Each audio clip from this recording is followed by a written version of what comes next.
Donald Trump has just delivered what he is calling his final warning to Britain's Prime Minister, Keir Starmer. And this time, the stakes are higher than ever. What you're about to hear could change the future of Britain, America, and the entire Western world. This isn't just politics anymore. This is a fight over free speech, national survival, and the very soul of democracy. Stay tuned, because Trump's latest strike isn't just shaking Downing Street. It's shaking the foundations of international order itself. 3 weeks ago, Donald Trump stunned the world with his direct attack on Keir Starmer's government. That moment ignited a firestorm across the UK, and many thought the storm would fade with time. But instead of retreating, Trump has escalated his assault. His new message is clear, sharp, and impossible to ignore. Fix your failures or pay the price. Starmer's critics say the Prime Minister has lost control of Britain's priorities. The veteran homelessness crisis continues to dominate headlines, with heartbreaking stories pouring in every single day. British war heroes, men and women who gave their youth, their health, even their limbs for Queen and country, are still living in freezing bus shelters and dark alleys. Meanwhile, government spending on luxury hotel rooms for migrants has crossed the £1.5 billion mark. 4-star hotels, full buffets, gyms, spa facilities, all paid for by taxpayers, while veterans sleep in cardboard boxes outside train stations. The outrage is building, and Trump has seized the moment to deliver what he calls his final warning. This isn't just about Britain, Trump declared in a statement carried by every major American network. This is about the principles that hold free nations together. You silence your veterans, you silence your people, you silence your allies, you silence democracy itself. And I will not be silent. His words echoed across both sides of the Atlantic, cutting through political noise with the clarity of a gunshot in the night. Inside Downing Street, the panic is once again rising. Advisors close to Starmer describe the Prime Minister as increasingly nervous, pacing through late-night meetings as pressure mounts from all directions. Members of his own party whisper about betrayal, calling the migrant hotel spending a moral disaster. Conservative opposition MPs are circling like sharks, smelling blood in the water. And now Trump's warning has turned the entire crisis into an international showdown. What makes this moment even more dangerous for Starmer is the growing sense that the monarchy itself is no longer on his side. King Charles's subtle intervention weeks ago still looms over the political battlefield. His words about honouring veterans before all others are being replayed daily on every news programme, amplified by Trump's relentless attacks. The symbolism is devastating. Britain's Prime Minister finds himself not only challenged by a foreign leader, but overshadowed by the moral authority of his own king. Trump's warning has been called many things: reckless, dangerous, unprecedented. But what cannot be denied is its impact. Across Britain, social media is ablaze with the hashtag final warning. Thousands are demanding answers from Starmer, asking how long veterans must suffer while resources flow elsewhere. In pubs, on trains, and in workplaces, the same question is being asked in hushed but furious tones. Has the government lost touch with the people it was elected to serve? This isn't just another political fight. This is shaping up to be a test of legitimacy, a trial in the court of public opinion. And Trump has just placed Starmer in the dock. The world is watching, and the jury is the British people themselves. Trump's final warning did not stop with words on a page or sound bites in an interview. Within hours of his statement, his team released what can only be described as a manifesto against Starmer's government. A direct, uncompromising challenge that reached beyond Britain's borders and into the heart of global politics. The document, circulated widely on American and international media, laid out in blunt language what Trump sees as the catastrophic failures of Starmer's leadership. At the very top of the list, the betrayal of veterans, the silencing of free speech, and the dangerous entanglement of government with censorship. A nation that forgets its warriors, Trump wrote, is a nation that has already lost the fight for its soul. Those words, echoed across news broadcasts, slammed into the political establishment like a thunderclap. For ordinary Britons, it was not the voice of a foreign president meddling in their affairs. It was the voice of someone saying what they had been screaming into the void for months, only to be ignored by their own leaders. The reaction was immediate and fierce. Newspapers across the world carried the headline, "Trump's final warning," and the phrase has since become a rallying cry on social platforms, trending for days in multiple countries. The scale of public anger has reached levels no one inside Downing Street had anticipated. Protests are forming in London, Manchester and Birmingham. Citizens holding placards with images of homeless veterans side by side with photos of lavish hotel rooms reserved for migrants. The visual contrast is impossible to defend, and even Starmer's closest allies have grown silent. One Labour MP, speaking off the record, admitted, "We cannot explain this anymore. The Prime Minister looks weak, and Trump has made him look weaker still." Inside the government's inner circles, loyalty is cracking. Ministers whisper about resignation. Advisors avoid the cameras. Every move Starmer makes now feels reactive, defensive, and forced. Meanwhile, Trump continues to dictate the narrative from across the ocean, showing once again his mastery of seizing public attention and bending it to his will. But it is Trump's second line of attack that has truly thrown Britain into uncharted waters. At the centre of his final warning is a direct threat tied to the Online Safety Act, Starmer's most controversial law. Trump has declared that if Britain enforces its sweeping censorship rules on American companies, the United States will respond with economic retaliation. "If you try to silence our people," Trump thundered, "we will silence your trade deals." Within 24 hours of that statement, markets reacted violently. British tech stocks plunged by nearly 10%. Investors panicked, fearing that the long-awaited US-UK trade deal, seen as the crown jewel of Britain's post-Brexit economic strategy, could collapse entirely. For Starmer, the timing could not be worse. Britain's economy is fragile, inflation is biting, and public trust is evaporating. Trump has chosen his moment with surgical precision, striking when the government is weakest and when the people are angriest. The White House has since clarified that Trump's warning reflects official US policy, not just campaign rhetoric. That confirmation was a political earthquake. It meant that Trump was not speaking as a lone voice, but as the embodiment of American foreign policy. Overnight, the dispute transformed from a war of words into a full-blown diplomatic crisis. Allies began to take sides. Australia and Canada voiced concern about the global reach of Britain's speech restrictions.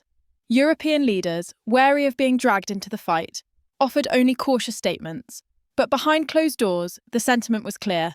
Starmer's government had overplayed its hand, and Britain now risked becoming isolated on the world stage. For the British people, however, the crisis is not just about trade deals or international law. It is about trust. Each night, news broadcasts replay the same haunting images. Elderly veterans wrapped in blankets on cold pavements, contrasted with migrants stepping into hotel lobbies carrying designer luggage. The narrative is devastating, and Trump's final warning has amplified it to levels unseen in modern political history.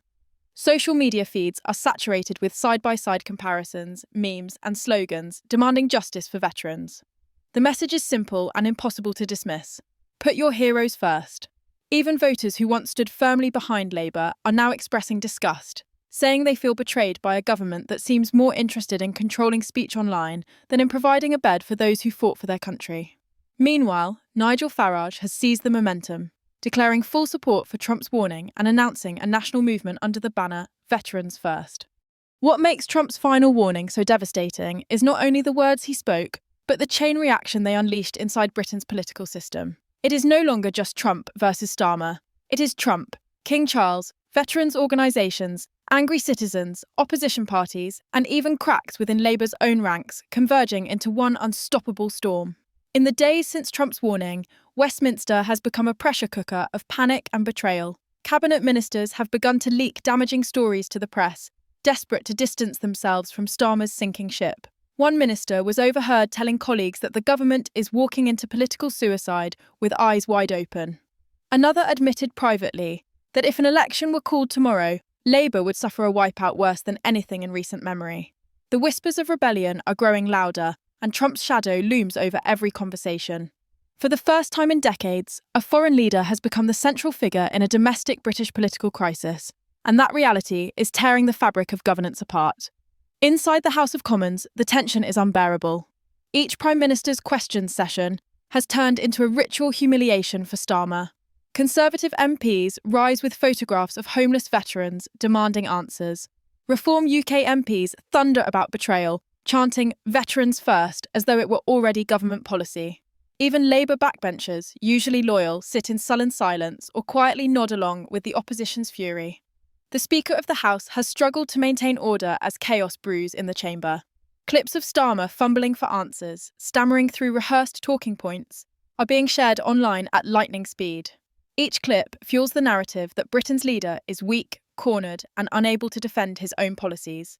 And every time Trump reposts one of these clips with just a few brutal words, "This is Britain's shame," or "Veterans deserve better," the damage multiplies tenfold.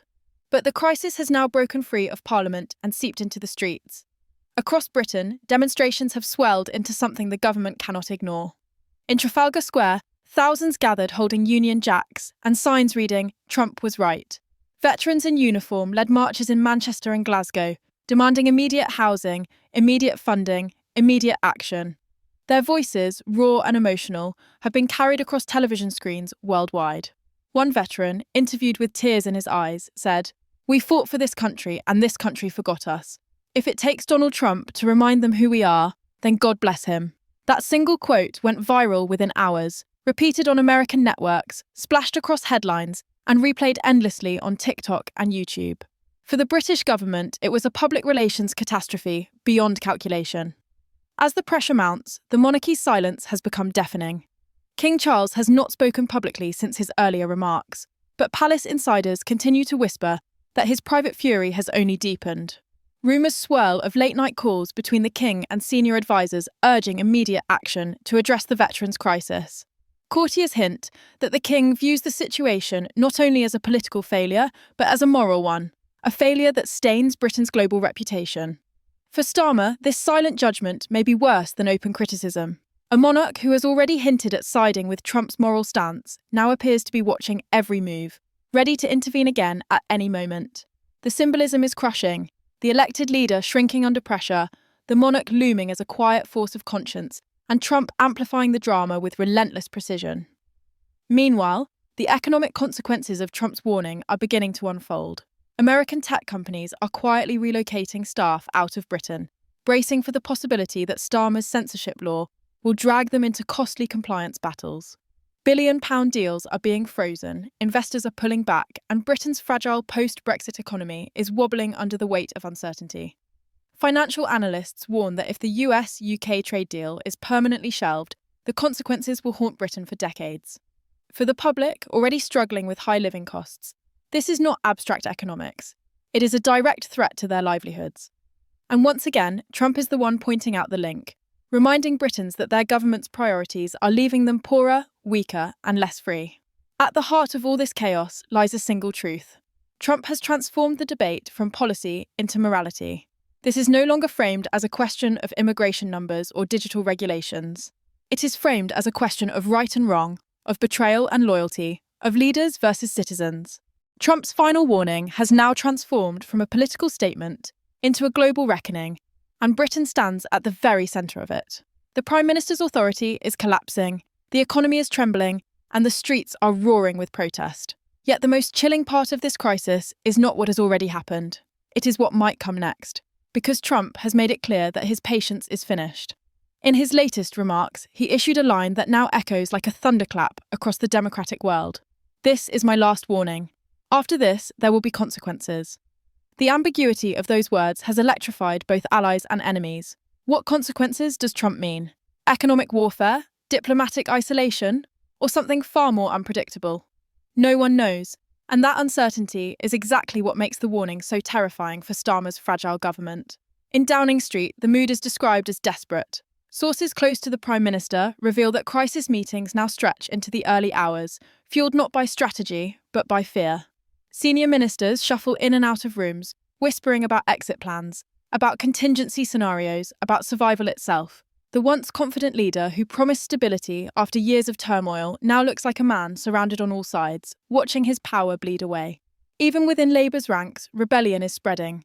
Backbenchers openly threaten to break from the party line. Some MPs are drafting letters demanding Starmer step aside before the damage becomes irreversible. And through it all, the shadow of Trump hangs heavy. His words, his warnings, his relentless amplification of Britain's shame. Starmer is not just fighting an opposition party anymore. He is fighting a global figure who commands headlines and public opinion with every sentence. The protests outside Parliament have only grown louder and larger. Veterans stand shoulder to shoulder with ordinary citizens, chanting for justice, chanting for change, chanting for a government that remembers its duty. Their voices echo across the capital like a drumbeat of defiance. The banners are simple, yet devastating. Homes for heroes, not hotels for migrants. News channels beam these images worldwide, and once again Trump seizes the moment, reposting them to millions of followers with a single word: truth. In that moment, the narrative is no longer controlled by Starmer or even by Parliament. It is controlled by Trump and by the people on the streets who feel abandoned. For Britain's leaders, the sense of losing grip over the story is worse than losing votes. It is losing legitimacy itself. The monarchy's silence has become the great unknown.